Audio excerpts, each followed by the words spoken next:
since it came to theaters. What? Can we talk? How? Where? Why was it cut? Originally. Okay. Well, I've been asking that question for 30 years. Yeah. Well. Oh my God.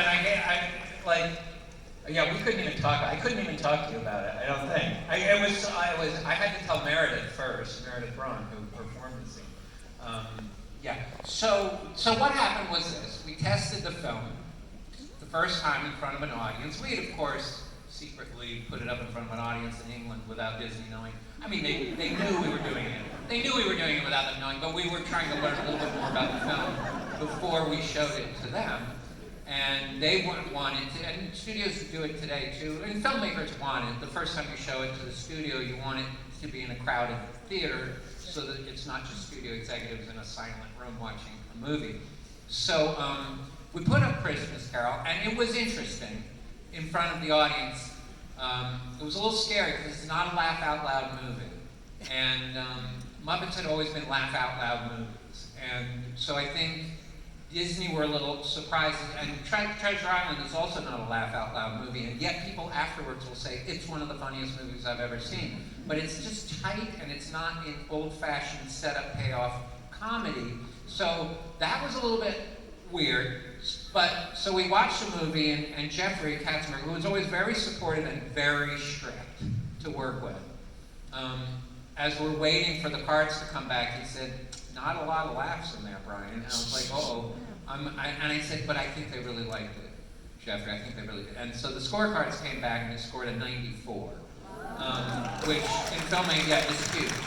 So Jeffrey said, "I can't argue that. That I can't argue. The film, this is great. You have a super solid movie." He said, "But I saw 4 kids leave to go to the bathroom during Love Is Gone."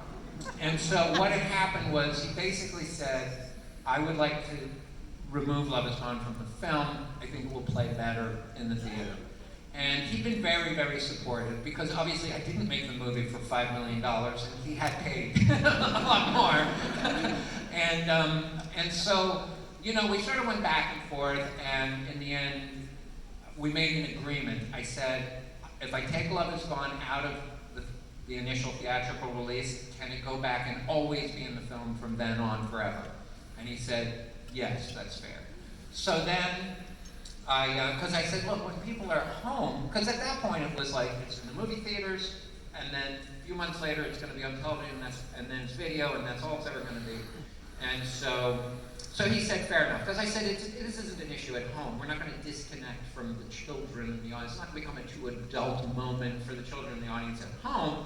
And he agreed. So what we did is we cut the negative for the full length, as you do, and we did a sound mix of the full length that you do.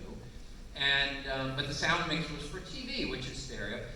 It doesn't matter. So we did the full length, and then we made the digital transfer of that, which at the time was American TV 525 lines. No, we did it 625 lines of resolution because was at the time the highest resolution, which is what Britain watches on television.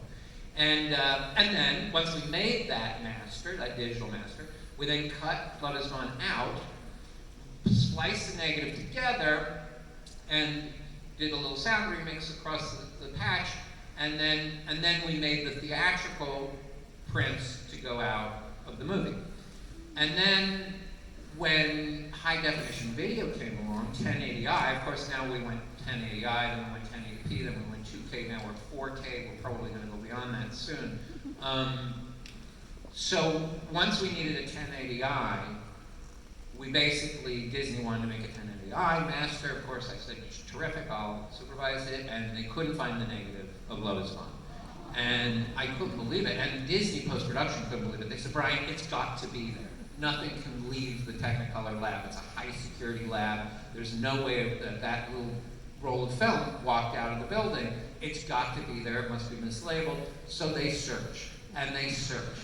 And at one point, they had 2 people searching for a year for this piece of negative.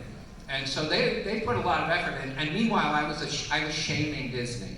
I mean, we were getting a lot, but I was shaming them. I'd get in front of crowds like you, and I'd say, can you write to Disney and tell them to find this negative?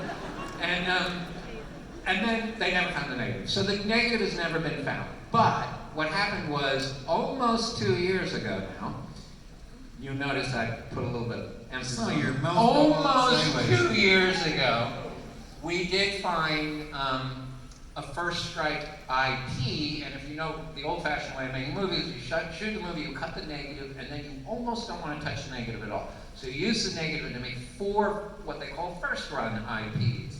Now you got 4 interpositives, which you then make 16 internegatives from, which you then make 45 interpositives from, which you then make release prints from. So Brian, wait, how many lines was Very that? good 5. I don't know, wait, what? 625 or 525? No. Yeah, okay, no, this is, I'm on the interpositive. Okay. So what we did was we found that reel with the song back in as a first strike IP. So it's just as good as the negative, really. So now the film has been put back together, and it will be coming out very soon.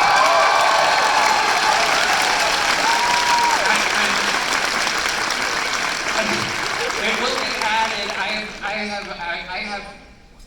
I'm pretty sure I have this right. That Disney Plus, I believe under added extras, will have what it will be called the full-length version as of December 11th. Just in time to be the 30th. It's about the 30th anniversary of the theatrical release. It might actually be did we have a December 11th release? It was something close to that actually, originally. So it's coming back. Love is Gone is coming back. But that was the long story.